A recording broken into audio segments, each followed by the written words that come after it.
Surrender झालेलं देशाचं प्रधानमंत्री यांच्यामुळे आज पूर्ण देशामध्येच गॅस, डिझेल, पेट्रोल यांचा तुटवडा जाणवला।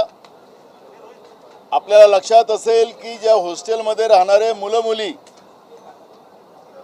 ते सुद्धा आता जेवणाचा त्यांना तुटवडा पडला, म्हणून ते आता हे सगळं सोडून आपल्या गावाला वापस निघालेले अशी परिस्थिती आज महाराष्ट्रामध्ये निर्माण झालेली आहे। अनेक हॉटेल्स बंद झालेत, घरगुती गॅस व्यवस्था बंद व्हायला सुरुवात झाली, लोक लाईनमध्ये लागायला लागलेत।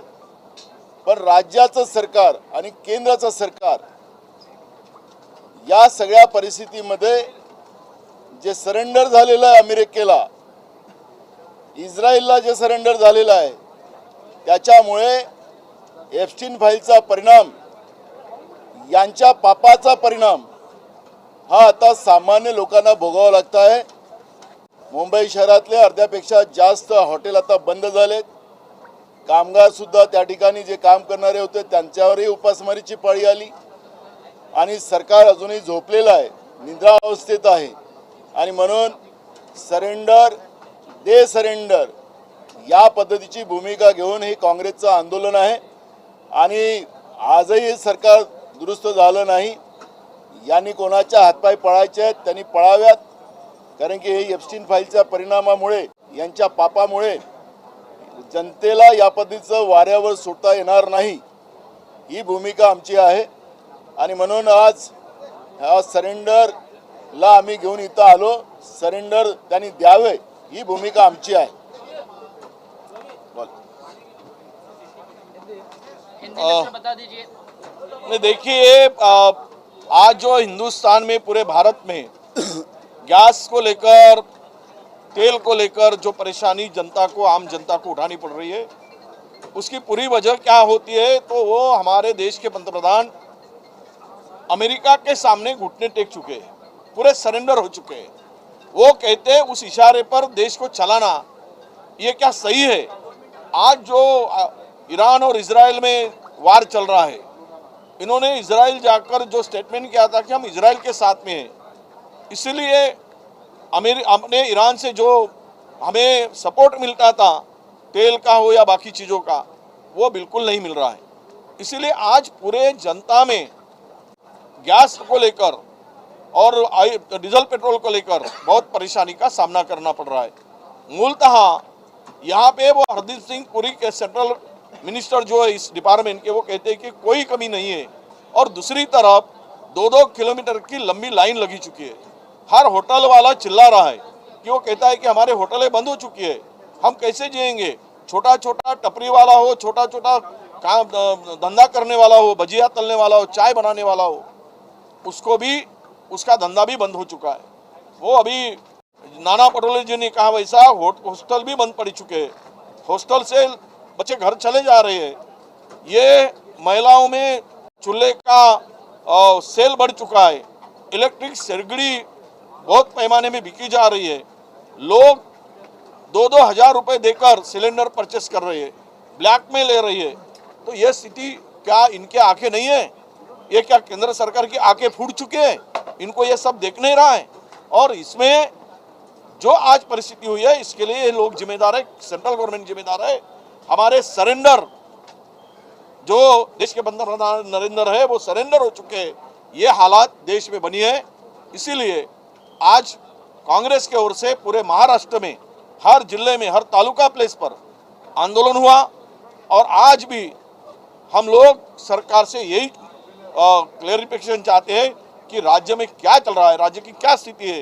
राज्य के जनता में जो एक पैनिक स्थिति पैदा हो चुकी है, उसके लिए आप क्लियर करें और इसके लिए कोई उपाय योजना करें, यही मांग हमारी है। पेट्रोलियम मिनिस्टर ने ये कहा। एक मिनट हिंदी अरे हिंदी घेऊ दे ना पहले पूर्ण। पेट्रोलियम मिनिस्टर ने कल ही लोकसभा में ये कहा है कि पेट्रोल, डीजल, गैस की कोई किल्लत नहीं है, 100% सप्लाई जो है वो जारी है, पैनिक सिचुएशन क्रिएट करने की कोशिश ना की जाए। नहीं, देखिए हरदीप सिंह पुरी ये भी एप्स्टीन का नाम कम से कम 250 बार आए वाला मिनिस्टर है, वो क्या सच बोलेगा? उनसे क्या सच की बातें हम लोग विश्वास रखेंगे? मैं तो ये कहता हूँ कि उन्होंने कौन सा चश्मा पहन के रखा है? पूरे हिंदुस्तान में 2-2 किलोमीटर के गैस के लिए लाइन में लोग खड़े हैं, ये क्या इनको दिख नहीं है? इनके आंखों की पट्टी बांधी हुई है। झूठ भी बोलना है तो कितना बोलना, ये पूरे देश की जनता देख रही है। जब ये रास्ते पर घूमेंगे तो इसको जवाब जनता मांगेगी। तो आप हरदीप सिंह पुरी को मुंबई में इनवाइट कर रहे हैं कि आए और देखें कि क्या हालात है? अरे वो आके देखे ना, कोई अलग से चश्मा पहन कर आए, एपस्टीन का चश्मा पहन कर आए तो उनको सच्चाई दिख पड़ेगी। तो ये तो दिखना चाहिए ना। ट्रम्प ने कहा है कि मोदी जी को कि आप जो सिलेंडर वो गैस है वो आप रशिया से खरीदे, क्या लगता है आपको उचित? हाँ, ट्रम्प ने कहा मोदी जी से कि आप रशिया से मतलब ये सिलेंडर नहीं वही तो इसीलिए ना वो इशारे दे रहे कि इतने दिन में 30 दिन के अंदर में डीजल ऑयल को आपको रशिया से खरीदी करना पड़ेगा, 31वां दिन मैं आपको नहीं दूंगा। कौन लगाए अमेरिका? कौन वो ट्रम्प लगाए हमको बोलने वाला? और हम क्यों सुन रहे हैं? हमारे प्राइम मिनिस्टर क्यों सुनते हैं? अरे उनको ईट का जवाब पत्थर से देना चाहिए था अगर दम है तो। आंखें लाल करने वाले की बात होती थी, अब आंखें झुका क्यों है, झुक क्यों रही है? तो यही तो हम चाहते हैं कि सरेंडर होना नहीं चाहिए और देश का स्वाभिमान को गहाण नहीं रखना चाहिए। आश्रमशाळांमध्ये सिलेंडर नाहीयेत. नाना चित्रावाग यांनी एक कमेंट केली आहे. तुम्ही आंदोलन करत होता, निदर्शने करत होता. त्यांचं म्हणणं असं आहे की गॅस मोठ्या प्रमाणात आहे, नानांनी सिलेंडर बुक करावं. तुम्ही बोला, तुम्ही नाही नाही, चित्राताई वाघ ना ते सिलेंडर कुठे मिळते याचा पत्ता बरोबर आहे, त्यांना तो पत्ता माहीत आहे, पण आम्हाला माहीत नाही। त्यांच्याकडून आम्ही ॲड्रेस घेऊ आणि सिलेंडर विकत घेऊ, यासाठी त्यांच्या सहकार्याची गरज आहे। त्यांच्याकडून ॲड्रेस घेण्याची आम्हाला आवश्यकता आहे। पाहिजे तेवढे सिलेंडर गॅसवर सगळं शिजवण्यासाठी चित्राताईच्या सल्ल्याशिवाय आता मिळणार नाही, हे त्यांचा बोलण्याचा अर्थ होता।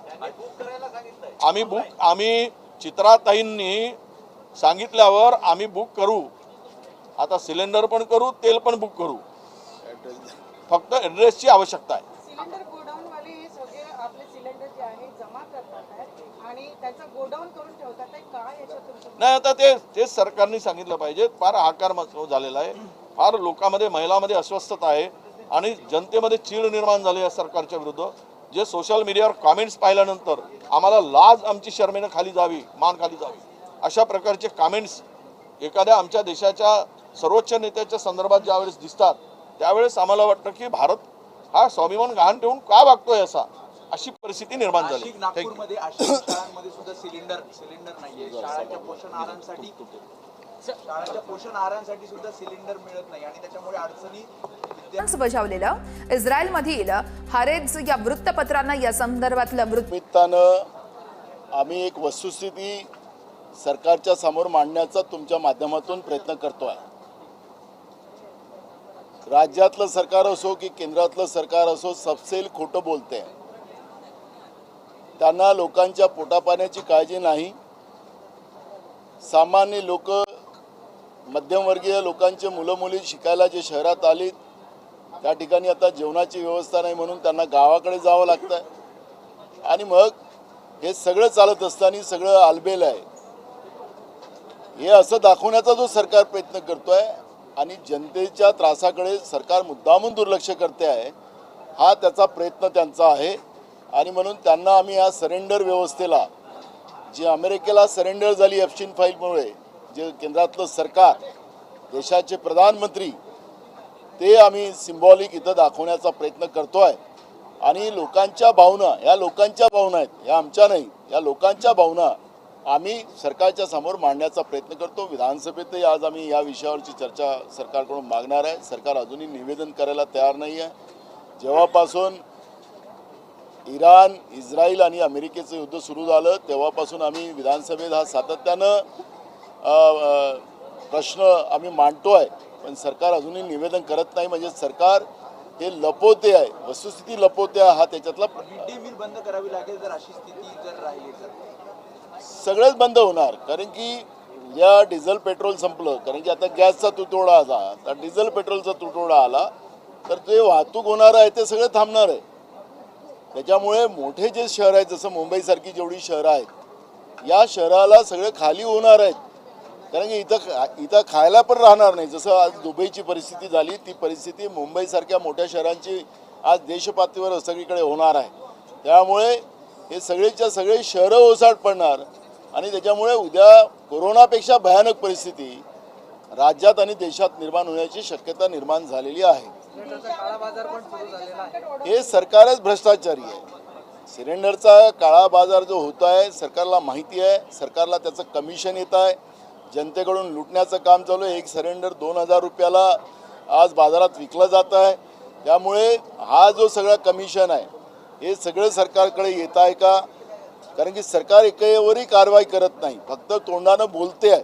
म्हणजे सरकारचा हिस्सा आहे जनतेचे पैसे लुटण्यामध्ये. सर आज सत्ताधारी एक विधेयक मांडणार आहे धर्मांतर विरोधाचं धर्म स्वतंत्र विधेयक मांडलं जाणार. मला एक कळत नाही, महाराष्ट्रामध्ये आपल्याकडे कायदा आहे आणि या कायद्यामध्ये व्यक्ती स्वातंत्र्य तर घटनेनेच दिलेलं आहे. त्यामुळे व्यक्ती स्वातंत्र्य हा सगळा जो आहे, मी कुठल्या धर्मात राहायचं कुठल्या धर्मात नाही जायचं, हे जबरदस्ती, कारण की त्या कायद्यामध्ये एक प्रोविजन आहे की कोणालाही कुठल्या व्यक्तीला धर्मांतर करायसाठी जबरदस्ती करायचा कोणालाही अधिकार नाही. आणि जो कोणी अशा पद्धतीचा जबरदस्ती धर्मांतर करण्याचा प्रयत्न करत असेल तर त्याच्यावर कारवाई करण्याची व्यवस्था आपला जो कायदा त्या पद्धतीचा आहे. पण जनतेचे मूळ प्रश्न जे आज आहे या मूळ प्रश्नाकडून सरकार मुद्दामून या पद्धतीचं लोकांना डायव्हर्ट करण्यासाठी हा एक अयशस्वी प्रयत्न करतो आहे. आणि धार्मिक तेढ हा BJPचा मूळ राजकीय मुद्दा आहे, तो या निमित्तानं आणण्याचा ते प्रयत्न करतात. विशिष्ट समाजाला टार्गेट केलं जाणार आहे का? नाना, तुमचे खासदार दिल्लीच्या संसदेच्या पायऱ्यांवरती आंदोलन करत आहेत. हाच विषय आहे. तुम्ही पण आज विधान भवनामध्ये निदर्शने करताय. सरेंडर हा शब्द टोला आहे, टोमणा आहे की चिमटा आहे? आमच्या देशाचे नेते आणि लोकसभेचे विरोधी पक्ष नेते यांनी हा शब्द सरेंडर शब्द दिलेला आहे आणि लोकसभेत मांडलेला आहे. ज्या पद्धतीने एप्स्टीन फाईलच्या नंतर आणि अदानी वर जे काही अमेरिकेमध्ये कोर्टामध्ये केसेस चाललेल्या आहेत आणि ज्या पद्धतीची सजा अदानीला अमेरिकेच्या कोर्टाने दिलेली आहे, हा फायनान्शियल कॅपिटल जे आज BJPचं अदानीकडे आहे ते मोडकळीस येईल. आणि एप्स्टीन फाईल पुढं आली तर एप्स्टीन फाईलमुळे आमचा सगळा सत्यानाश होईल. अमेरिका वारंवार हे ब्लॅकमेलिंग नरेंद्र मोदींची करताय आणि त्याच्यामुळे नरेंद्र मोदीजी देशाचे प्रधानमंत्री आहे पद विसरून मला देशाच्या जनतेला न्याय द्यायचा आहे ही भूमिका विसरून स्वतःच्या व्यवस्थेसाठी ते सरेंडर झालेले आहेत. आणि ते सरेंडर झाल्यामुळे राज्याच्या आणि देशाच्या जनतेला या सगळ्या परिणामाच्या सामोर जावं लागते आहे, ही वस्तुस्थिती आहे. आणि हे भूमिका सातत्यानं आज नाही अनेक दिवसापासून आमचे नेते राहुल गांधीजी लोकसभेत आणि रस्त्यावर सुद्धा मांडतात आहेत. हे आपल्याला सगळ्यांना परिचित आहे. राज्यावर उपासमारीचे संकट आल्यावर केंद्र सरकार याला जबाबदार नाही. भाजपच जबाबदार येत आहे आणि त्यांच्यासोबत असलेले लोक जबाबदार आहेत. कारण की ज्या पद्धतीनं सत्तेची मलाई खाण्यासाठी हे सगळे एकत्रित झालेले आहे आणि ब्लॅकमेलिंग करून सत्ता चालवण्याचा जो प्रयत्न भाजप देशात असो की राज्यात करते आहे, त्याच्यामुळे हे सगळे परिणाम आता आपल्या सगळ्यांना भोगावं लागतात आहेत. धर्माच्या नावानं ज्या पद्धतीनं संविधानालाच न मानण्याची जी भूमिका आतापर्यंत भाजपने केलेली आहे, त्याच्यामुळे आज देश आणि संविधान ह्या दोन्ही गोष्टी भाजपसाठी बाजूला पडलेल्या आहेत. त्यांची सत्ता आणि सत्तेतून भ्रष्टाचार आणि देशाच्या लोकांना लुटण्याचं काम BJP आणि त्यांचे सत्ताधीश देशात आणि राज्यात करतात आहेत. ही वस्तुस्थिती पुढं आहे आणि त्याच्यामुळे ह्या सगळ्या प्रकरणात महाराष्ट्राच्या जनतेला असो की देशाच्या जनतेला असो आज अडचणीत आणण्याचं काम यांच्या या वाईट नियतीमुळे आज जनतेला भोगावं लागतं आहे. थँक्यू.